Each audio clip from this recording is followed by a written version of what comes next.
on the event of Startup Conclave conducted at Nagpur.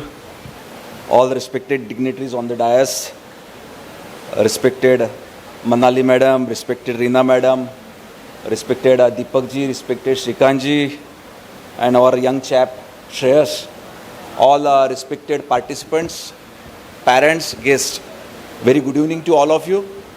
और मुझे ऐसे लगता है कि 6 लोगों का speech is not so easy to digest it, और 5 लोगों को तो चल जाता है क्योंकि वो देने के लिए बैठे वहाँ, हम लोगों को इनसे लेने के लिए भी जाना पड़ता है, इसलिए उनके मन में क्या है ये भी सोचना बहुत ज़रूरी है हम लोगों के लिए।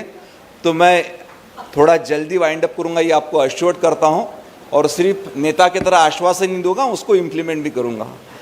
एक तो सबसे पहले मैं अभिनंदन करूँगा वेद और लेमन आइडियाज़ का।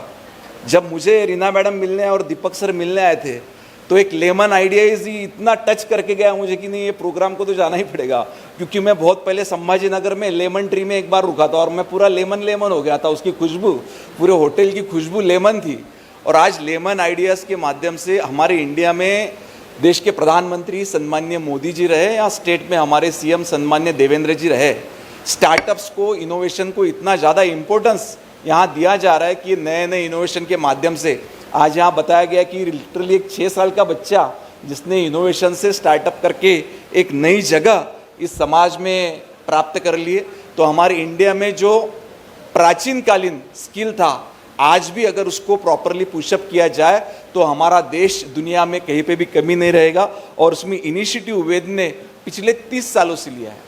हम देखते हैं कि पूरी देश में महाराष्ट्र और उसके बाद में महाराष्ट्र विदर्भ एरिया, जिसको उस कैपेसिटी में इतिहास में डेवलप नहीं किया गया था, पर मुझे ऐसा लगता है कि वेद ने उसमें इनिशिएटिव लिया और हमारी गवर्नमेंट ने 2014 से बहुत ज़्यादा इनिशिएटिव लिया, इसलिए हमको नागपुर कम कर गया और हम न्यू नागपुर की ओर आगे भाग रहे हैं। वहाँ पे आपने मैडम हमें बताया कि आप टूरिज़्म में भी काम करने वाले हैं, टूरिज़्म में काम करते हैं, तो बहुत ही जल्दी हम लोग इंटरनेशनल टाइगर डे सेलिब्रेशन का वहाँ सोच रहे हैं, उसमें भी आप लोगों का सहयोग वहाँ पे लगेगा। आने वाले समय में बहुत ही जल्दी एक माइनिंग कॉन्क्लेव हम लोग ले रहे हैं, उसमें भी वेद का सहयोग वहाँ पे लगेगा।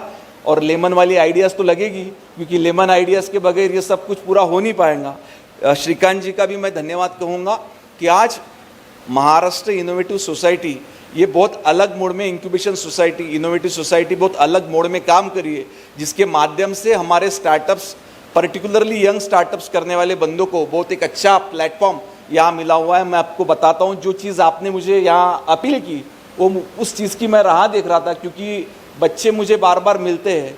एक 6 साल पहले मेरे यहाँ एक फार्मर का बच्चा आया था, जिसने 6 साल पहले खुद के खेत में ड्रोन डेवलप करके खुद की खेती में ड्रोन के माध्यम से वहाँ स्प्रेइंग करता था।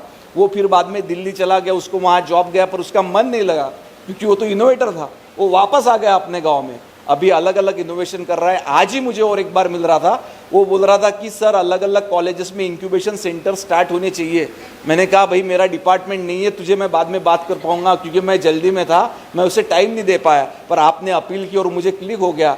शायद कल वो सुबह बच्चा आपको कॉल करेगा, तो प्लीज़ आप उसको मदद करिए, क्योंकि एक फार्मर का बच्चा जिसने 6 साल पहले खुद ड्रोन डेवलप करके खुद के फार्मिंग में वहाँ पे ड्रोन के माध्यम से स्प्रेइंग किया था। तो इस टाइप के नए नए इनोवेटर्स हमारे देश में सामने आएंगे, और सरकार का काम है कि उनको प्रोत्साहित करना और उन बच्चों के माध्यम से अपने देश का विकास करना। वेद, लेमन आइडियाज़, उनके पैरेलल से भी हमारी आरटीएम यूनिवर्सिटी के मैडम भी बहुत एक्टिव है, और आप सब लोग उनको सहयोग करने वाले, आप सब लोगों को शुभकामनाएं देता हूँ और मेरे 2 शब्द खत्म करता हूँ। धन्यवाद। To stay informed about the startup ecosystem, subscribe to My Startup TV.